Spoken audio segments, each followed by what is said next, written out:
Hello everyone, my name is Tiffany and this is my channel, Who's Your Handmade. Thank you so much for stopping by today. Today's episode is my 100th episode of Hashtag Friday Sews. We're celebrating today, y'all. If that sounds interesting to you, stick around. If you are new to my channel, welcome. Thank you so much for stopping by today. And if you're already a friend of mine, thank you so much for your friendship. Thank you for supporting my channel. And thank you for being here today. Don't forget to give this video a thumbs up and leave a comment down below. Even though we're celebrating today, this is still a Hashtag Friday Sews video. And I love catching up on your sewing week as well. What you been sewing? What's on your sewing table? I would love to hear about your projects down below in the comment section. We are celebrating today my 100th episode of Hashtag Friday Sews. I cannot believe it's been 100 of these already, y'all. That is a lot. That's a lot of episodes of Hashtag Friday Sews. So if you've stuck with me, from the beginning or, through some of these Hashtag Friday Sews, thank you so much. It has been such a pleasure to get to know you and to spend time in your sewing rooms as well with you through my channel. Today's video is going to be a little different. I'm not talking about what I've been sewing. I am doing a Q&A today. I did put out a call for some questions for me to answer in today's video, so we're going to do a question and answer, and then I'm going to be giving away a gift card. Stick around to find out how to enter for that gift card and what it will be for. Before we get too far into the video, let me talk about what I am wearing today. This is a me-made blouse. I love this one. Sometimes when we're making these videos, these YouTube videos, we want to talk about what's new and what's fresh and what we're sewing like right now, but it's good to go back and find those great projects that we made in the past that maybe we don't talk about quite as much.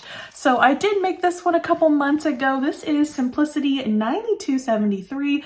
I made this view right here that the model is wearing. So view B there, really, really cute. I'll pop up a picture of myself. I really love this blouse.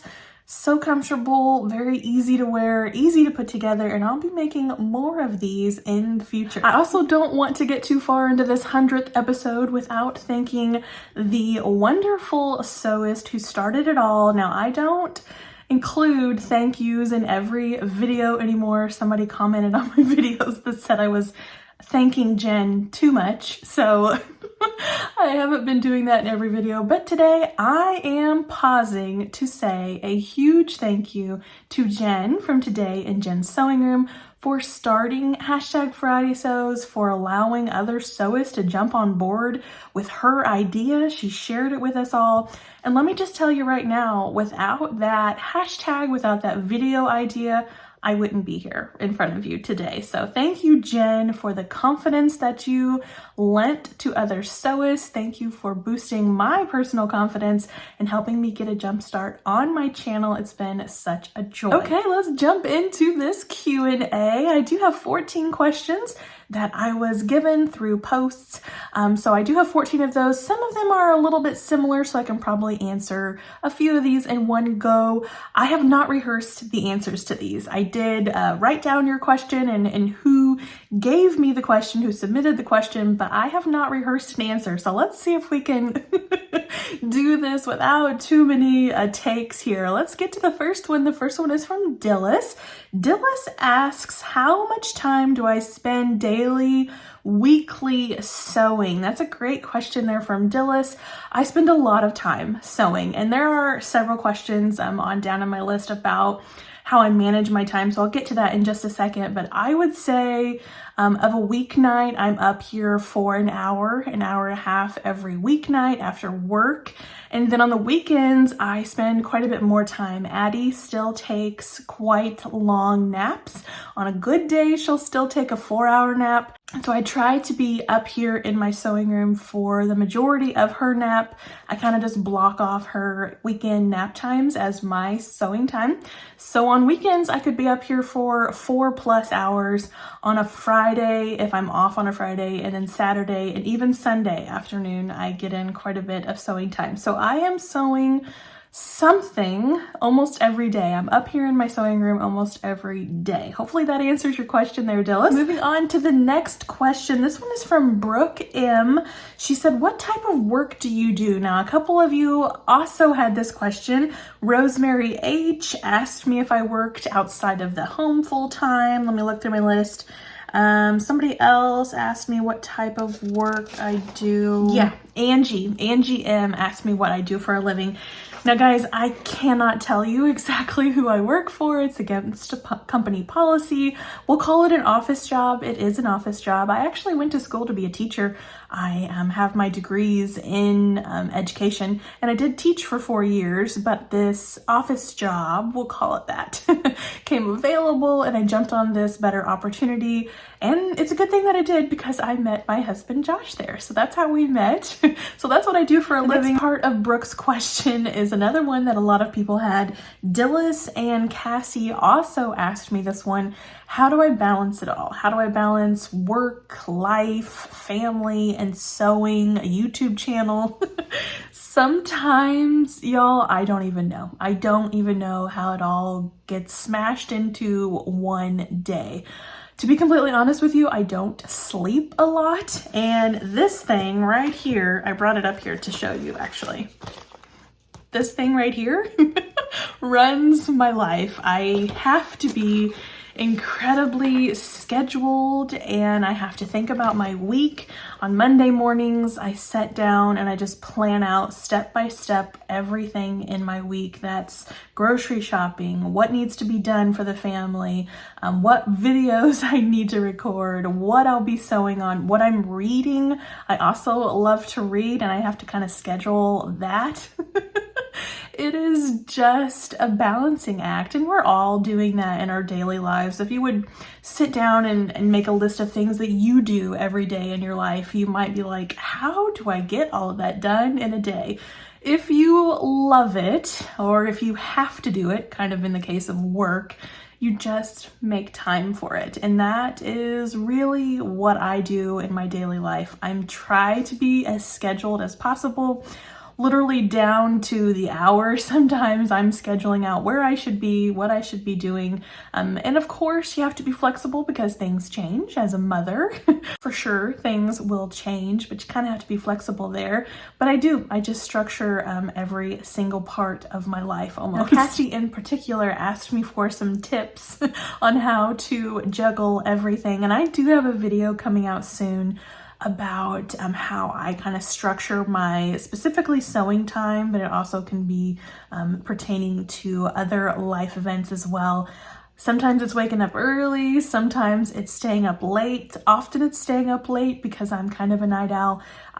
Like I said, I don't get much sleep. I try to squeeze in as much of the things that I want to get done in as I can, as well as spending time with family. I had a comment, not in these Q&A questions, but a while back I had a comment on if I feel guilty for spending time in my sewing room as opposed to with my family. And honestly, I can't really answer that question because I'm spending time with my family while I'm sewing. My husband's doing his outside things, my baby's sleeping, and then I'm sewing. Or if she's awake, she's up here with me. So if she's awake, she's up here playing or sometimes sewing with me or watching a show or doing something up here around me. So I'm with her all the time. She's never really separated from me. And then Josh will come up here as well. We got a new cozy chair just for him to have a place to sit and kind of chat with me or watch a video on his own and just kind of be together. We've even had picnics up here in the sewing room. We've brought supper in or lunch in and had it together while I'm working on something. So I don't feel guilty for getting in time that I enjoy, for doing a hobby that I enjoy. It's just making it work for your family. Okay, I spent a lot of time on that question. I'm sorry. Moving on, the next one is from Peggy. Peggy said that she knows that I'm a Christ follower, but what denomination am I? So I was raised in a very conservative family, a very conservative religion type. lots of rules, lots of restrictions. I do not belong to a denomination anymore. Since marrying my husband, we go to a non-denominational church. I am a firm believer in having Jesus in your heart, and he will lead the way, he will guide the way. So I have come from that structured, conservative, strict background and moved more into a what is the Lord leading you to? What is God showing you and how you need to live your life? So a non-denominational church, Peggy, that's what I attend now. Suzette and Janice asked kind of a similar question. They asked about our farm, if it's a working farm, what kind of farming that we do. Here for my husband's family, they are a working farm. We do live in the midst of a working farm. My father-in-law is a farmer in that he raises crops. He raises soybeans and field corn. So that is what he is actually farming. And then we also have cattle. My father-in-law had a giant herd of cattle, and they've kind of dwindled through the years, and he's trying to get away from the cattle business. And my husband and I are taking on the cattle business. So we have a couple of cows already for ourselves, and we're going to get a few more out of my father-in-law's herd and kind of have our own little herd up on our 18 acres here around our house. So definitely a working farm.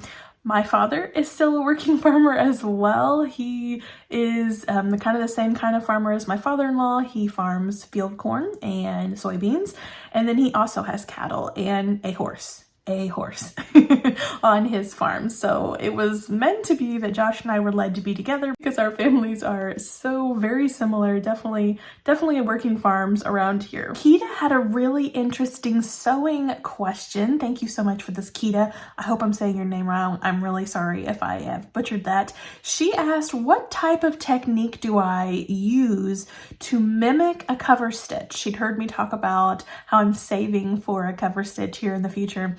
That's a great question. I do a stitch on my knit hems especially to mimic a cover stitch by serging the seam first, and then I'll fold it over and I will make 2 rows of stitching. You can do that with a double needle, although I have never tried a double needle before, so I simply sew twice over the serging seam, so it kind of mimics, it's like a fake cover stitch seam. Hopefully that answers your question there, Kita. It's definitely a great way to finish your hems, especially there on knits, if you don't have a cover stitch machine yet. Stephanie asks if there's any sewing challenges that I want to tackle soon. This is a great question, Stephanie.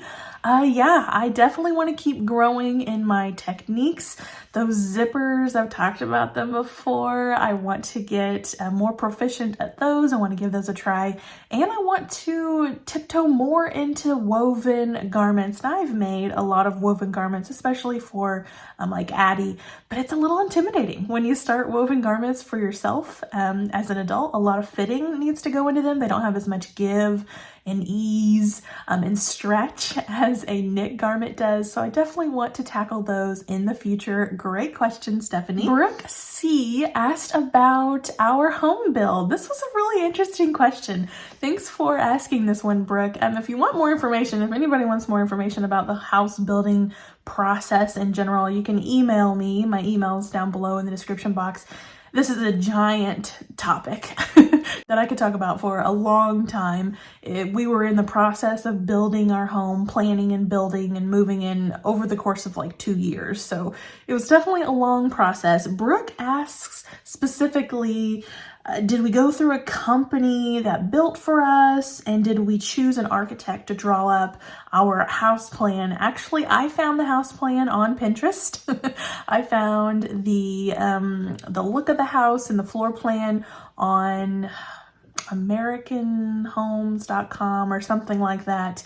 And I loved the house plan. I wanted to tweak a few things. So we did find a contractor who built our house. He was in charge of the project, and he knew of an architect company that could take our house plan. So we did buy the house plan from that American Home or something like that company that had that floor plan. We bought that from them, and then he took our floor plan and he tweaked it just a little bit with some people that he knew so that it would meet our needs. So he did handle a lot of it. My husband was down here every night inspecting and monitoring. He was definitely more of a take charge personality on this house project. He's usually very chill, but with the house project, he was a different person. Which is fine. You kind of need to watch them, and make sure everything's happening as you want it to be. It helped that we were just moving down the road. Our new house was being built literally a minute down the road from our old house, so we could be down here every night nosing around in all the processes and taking pictures of all the steps. So that's how our home build got started there, Brooke. If you or anybody else has any questions about the home build process, you can definitely contact me via email. Cheryl P had a really sweet question. She said, sometimes I use gospel music in my videos there at the end when I show some pictures and stuff. Do I mind sharing the link to that? And I will definitely link that down below. Cheryl, it'll be in the description box if you want to find it. It is called Leaning on the Everlasting Arms. I believe that's the one that I use. I think I've only found like one YouTube approved gospel song.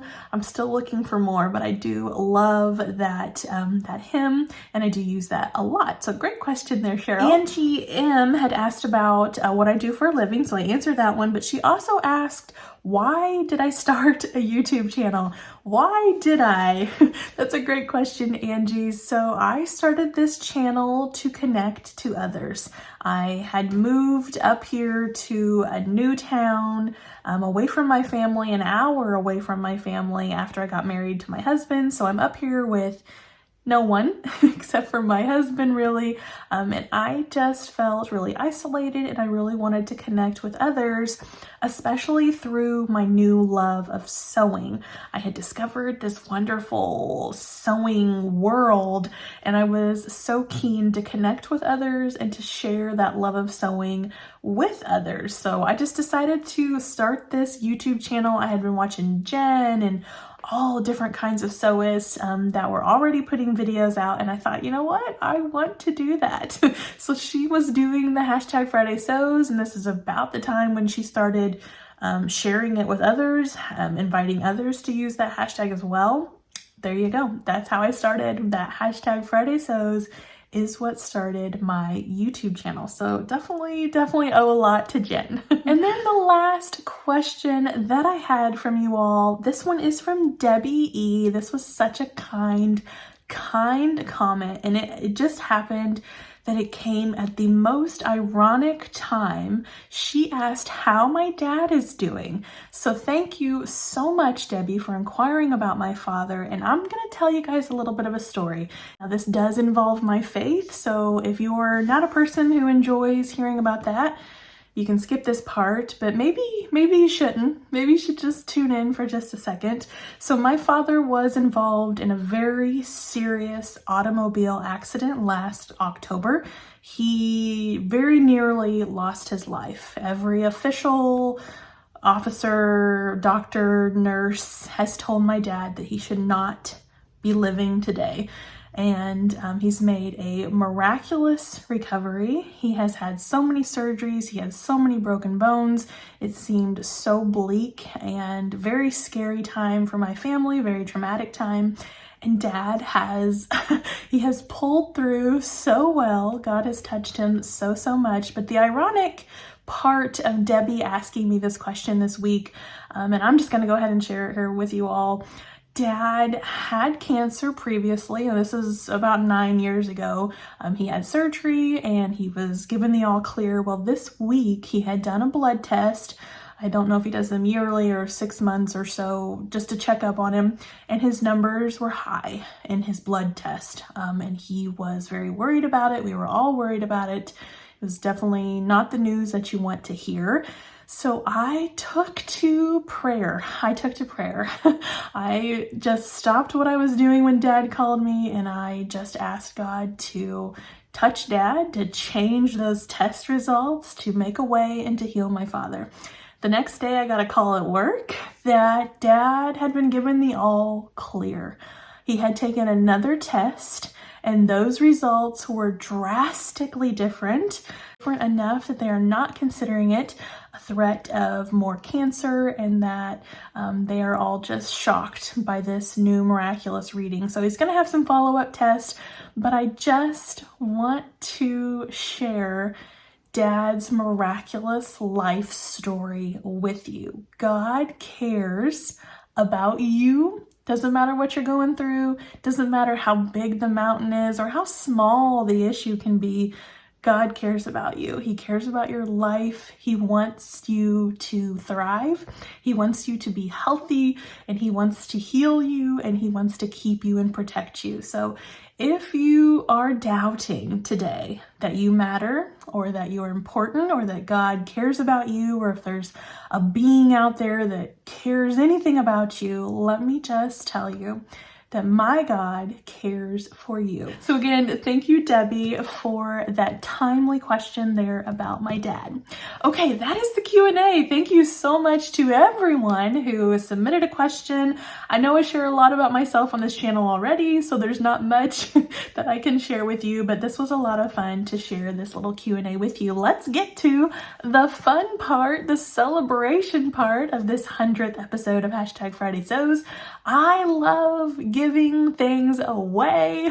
I love giving gifts. It's a part of my love languages. So I do want to do a giveaway today. I am giving away a $25 Peekaboo Patterns gift card to one random winner, okay?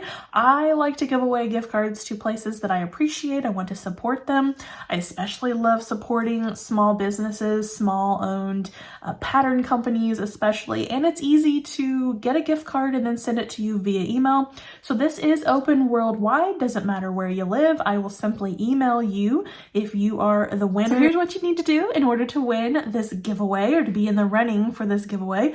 Use the number 100 somewhere in your comment down below. Leave me a comment and use 100. You can use the numbers 100, or you can say 100, use the words. I will be reading every comment. I will be personally writing down your name. So definitely just leave it down below and I'll catch it. I'm going to leave this giveaway open until Tuesday. Let's see the date. August 27th at midnight. So on Tuesday, August 27th at midnight, this giveaway will close, and I will announce next Friday Sews who the winner is, so I can get in contact with you and give you your $25 Peekaboo Patterns gift card. I hope y'all are excited about that. Don't forget to enter that down below in the comments section, and we'll see who the lucky winner is. And that's gonna do it for this 100th episode of Friday Sews. I love celebrating with you all. It is so much fun. Thank you so much for watching, everyone. I hope you have a wonderful weekend. I will see you in the next video. Take care. Bye-bye.